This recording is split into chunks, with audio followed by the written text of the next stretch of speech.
Today I'm going to show you how to paint a beautiful mountain scene with a serene lake and some glowing clouds, and it's going to be a lot of fun. All right, so I'm starting with a background that is kind of a dirty brown red, and we're painting this gorgeous scene which highlights these mountains, but really also the contrast with the clouds above.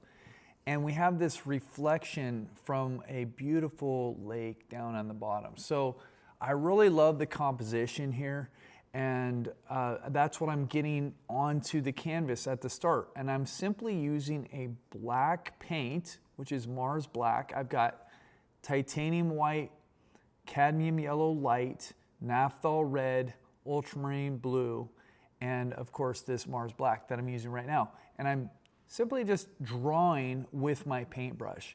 This is something that you can do. I'm adding a little bit of color now to that dark because I want to start establishing some of the darker colors, like the darks on the trees. They're not black, but they're still pretty deep in the values, meaning they're pretty dark.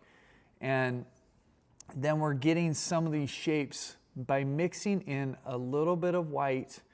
We'll turn these gray colors that are very dark. By mixing in the white, we start seeing them with more of the gray.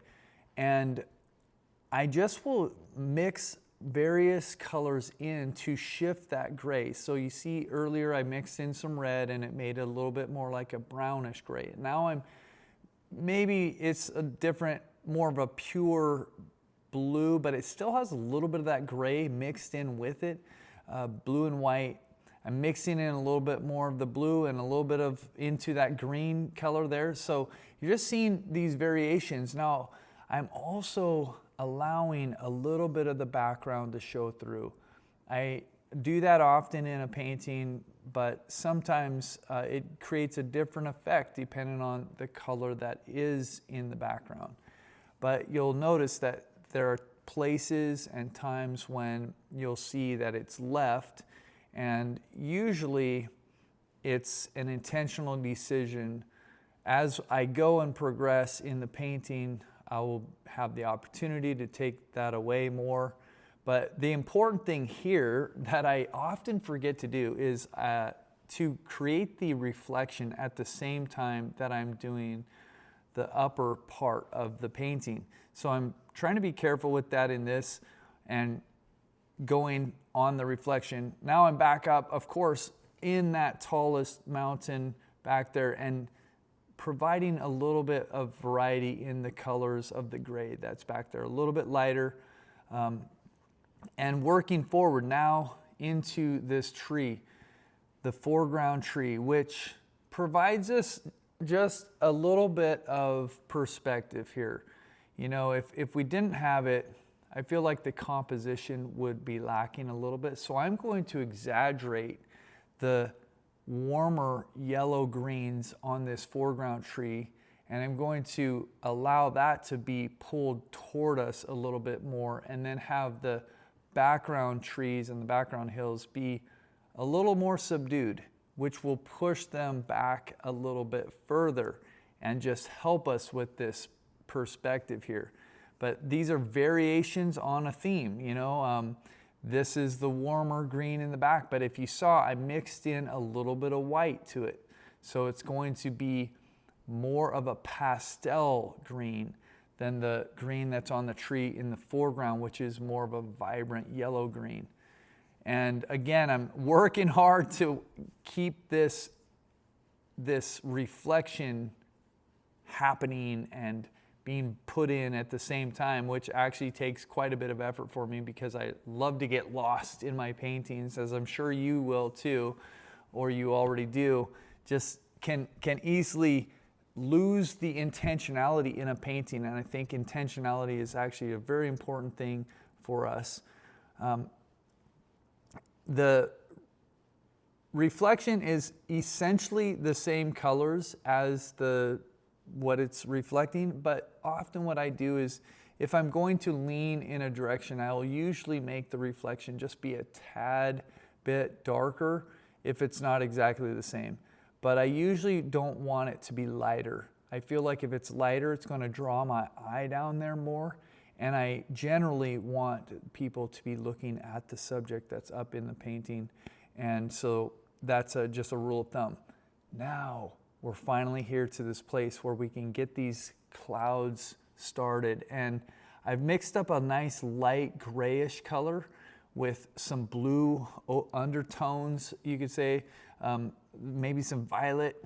And we see that there's various kind of parts to these clouds. There's the part that's in the shadow. There's the part that's on the bottom of the shadow. There's parts that are getting touched with direct sunlight, and the sunlight is shining right through those clouds because they're so ethereal. So it's important to reflect those ideas when you're painting something like clouds. It's not just one color. And that's why observation is the most important skill that you can learn as an artist. By the way, this is part of the Paint Across America series. And if you would like to take a 50-week series with me, a trip, like a road trip, we're actually extended. I threw in a couple bonuses, but it's one per state all the way across the United States. This happens to be Idaho. But I'd love to have you join me if you want. It is paintacrossamerica.com, and you can find all the information there. But back to the sky, I've mixed up a very light blue, which is made out of ultramarine blue. Now, what's going to happen is, as I look at this, I'm going to realize that I want it to be a little bit more vibrant. And I already put down a little bit of phthalo blue because I wasn't sure. And I think I mixed a little bit of phthalo blue in already, but I'm going to see that I want more contrast with the clouds. If you look at the reference photo, you can see there's actually a lot of contrast there. We see that vibrant white shining through. And so what I end up doing here in just a minute, after I do a little bit more work on the mountains, is I'm going to go back up into the sky and do another coat with a deeper color there. But first, let's get some of these details in on the rock faces and the mountains. It doesn't always take as much as you might think. Sometimes less is more, and small details done in the right place and the right time, can add quite a bit. Whereas if you have a lot of details, it might overwhelm and it might actually distract and make them less powerful overall. So I like to have a painting that has a few little details in there, just enough to allow us to see what we're really looking at, but leave parts of it a little bit more undefined as well.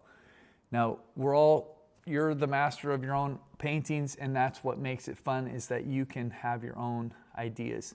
This is the more vibrant phthalo blue mix here for the sky. So this is pretty much pure phthalo blue with a bit of white in there, and you can see how vibrant that is. But I actually love the way that this contrast is working. I'm still working with the gradation. It's getting a little bit lighter toward the horizon line or toward the mountains. You can see I've mixed in a little bit more white as it goes down. But isn't that beautiful just to see the color, and it's allowing us to see the contrast with the white of the clouds way more. And so sometimes what we think is we're trying to fix an object, but actually it's the part around the object that needs to be adjusted. Just a little thing to keep in mind. And I really appreciate you guys joining me today. I hope that you had a good time watching this. We're almost done, and I'll show you the final painting here in just a second. And hopefully you will join me next time. I'll see you around.